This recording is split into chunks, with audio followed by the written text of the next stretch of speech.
Very much, Sharks. Unicorns of Love fans are having a fantastic day. Not only did the team seize 4th place after that crazy game, Power of Evil is our fantasy MVP. He picked up 15 kills, 3 assists on a Smite Orianna, pentakill to close the game out in style. He earned just under 48 points today. Something that's impressive, he was started on over 52% of fantasy teams, and unfortunately, he's on my bench.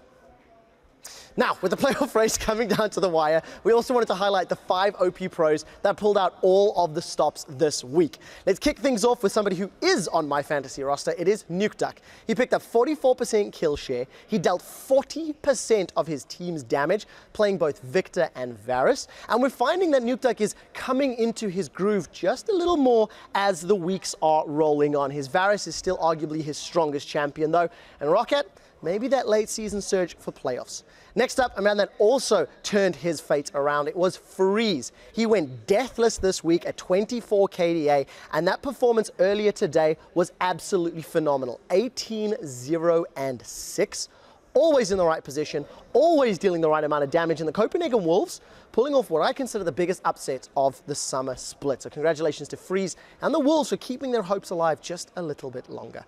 The other team who's hoping to knock Copenhagen Wolves out of the promotion tournament is going to be Enrated and SK. Enrated pulled out Shen this week in both of his games, 2-5-23, showing that he can definitely add Shen to the must ban or must consider resolution. A lot of good taunts, pretty good laning phase, and also the fact that it can play bait because Freddy likes to play it as well.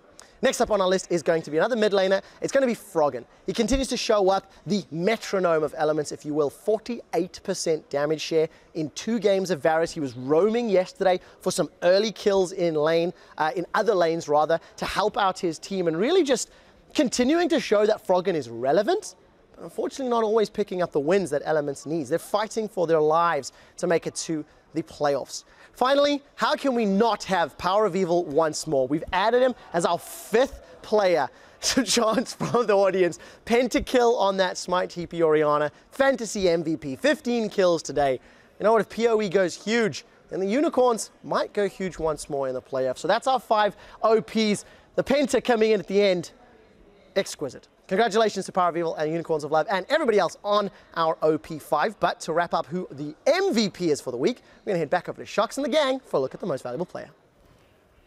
Thank you so much, Quick Shot. Yeah, well, that pentakill delivered the OP for Power of Evil, but yesterday we already kind of knew who could be an MVP, and he made it through today, going all in with Worlds on the horizon. Fnatic's Huni playing Riven yesterday, playing the all-full AD in your face. Jarvan today, again, a fantastic week for him. He had a few quiet weeks in the middle where he was doing solidly and doing very well, but not really making the name for himself we saw in spring. However, this week, he was crushing the competition, ahead an average of 60 CS at 20 minutes in both games this week, with some very unorthodox picks when you look at things from the European side of the world. Yeah, more picks to consider against Huni, but we really have to highlight this is Fnatic as a team setting up Huni to get these kills here in the late game, especially on the Jarvan. He was shut down early on, but then because Fnatic is playing it so well and punish mistakes and have the fantastic vision control, Huni gets to play the carry role in the end. He just plays so well around pressure.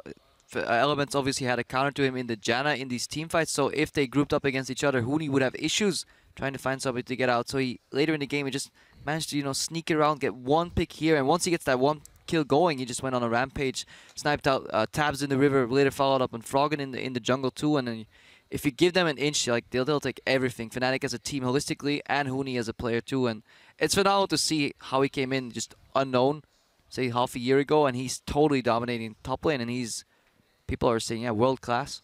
World class, we'll see in a couple in a couple of weeks, maybe. And well, Huni, it's now the, I think, 3rd or 4th MVP for an individual player already for Fnatic this split. Wow, on form. Well, it was a crazy day, and with just 2 games left for each team in the summer split, let's pull up the standings, take a look at that playoff picture. Obviously, Fnatic still reigning supreme there, 16-0. Then Origin and H2K in that battle for 2nd place.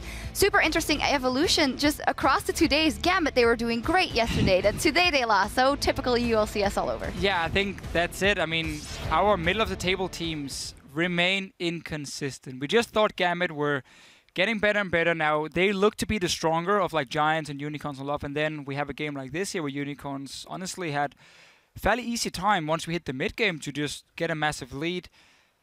It's tough to say. I think the best out of 5 is obviously going to be the big turning point for these teams, but you got to get to playoff first, and they're all fighting for it. I'm just watching the Wolves right now. The graphics showed it eliminated from playoffs, so that dream is dead. But that dream was long gone, and they were shooing for auto relegation, and they said that an impossible task. They have to win 3 games. SK have to lose all 3, but it's not unlikely if it keeps happening like this. So at least that's what I'm going to keep my eyes on next week. Who knows? Super crazy. Well, let's take a look at what their matchups are for Week 9 on the Thursday, as there is so incredibly a lot on the line in that race to playoffs. We're going to start things off with those Copenhagen Wolves after they take on Roccat. We have SK versus Fnatic, H2K OG, our game of the week there. They're all fantastic. What are you guys keeping the biggest eye on? I think the real tense one is the Copenhagen Wolves game, because now they're in basically super sudden death against SK.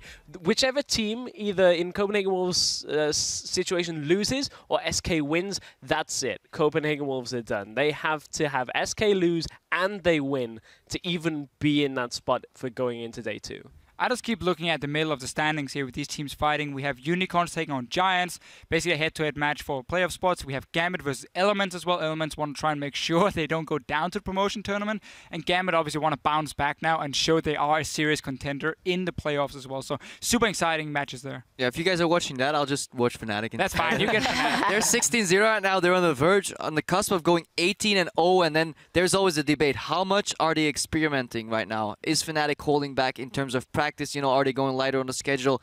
Are they really concerned about that win streak? Do they even care? Because the fans care, but does Fnatic as a team really care about that win streak? And which is the Fnatic that is showing up these weeks? Yes, you can argue they stall with that late game composition, and of course late game is going to shine. But there are, I wouldn't call it cracks, but there's room for other teams to play against them. But I'm not quite sure if this is the full throttle Fnatic. I feel like they're still charging up. And we'll see in playoffs will definitely confirm a lot of suspicions, and then people can start, you know, calling out each other. We will see what happens, but Week 9 will be incredibly exciting. So mark your calendars, because things will get underway at 6 p.m. Central European Time. That is 9 a.m. Pacific. Whether you're ready or not, well, we're ready already. Anyway, until then, be sure to tune into the North American LCS on Saturday, when Teams Over in Los Angeles will be bringing you Cloud9 versus Enemy Esports, Team Impulse versus TSM, and a match between CLG and Team Liquid. Also, so much important action there, as always, gets underway at 9 p.m. Central European Time. That is noon Pacific. And with that, that's all for us here in Berlin. On behalf of myself and everyone here at the European LCS, thank you for joining us, and be sure to meet us back here next week for the final games of the 2015 Summer Split.